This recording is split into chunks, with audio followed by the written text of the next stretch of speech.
వాడు గర్జించు సింహం వలె తిరుగుతూ ఉన్నాడు. సమయం కొంచెమని వాడు ఎదిగి ప్రభు దాకా వచ్చేస్తుంది.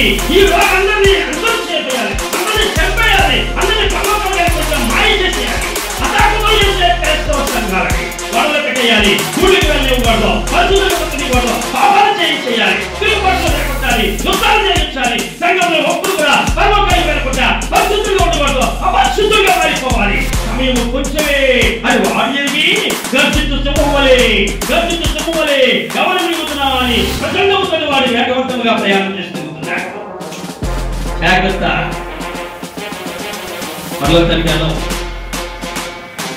పరలోకానికి ఎడలేకుండా కాకానికి నడుస్తుంది, కోరుకుంటున్నావు క్రమంలో ఏదో కనపడుతున్నాడు అమాయకుడికి అది అనిపిస్తుంది, యోగా అనిపిస్తుంది, చంపడం పెద్ద లెక్కగా దెయ్యం శోధిస్తుంది. పరమాత్ముడికి వాడిని యేసుప్రభునే శోధించింది దెయ్యం, నువ్వు పెద్ద లెక్క కాదు.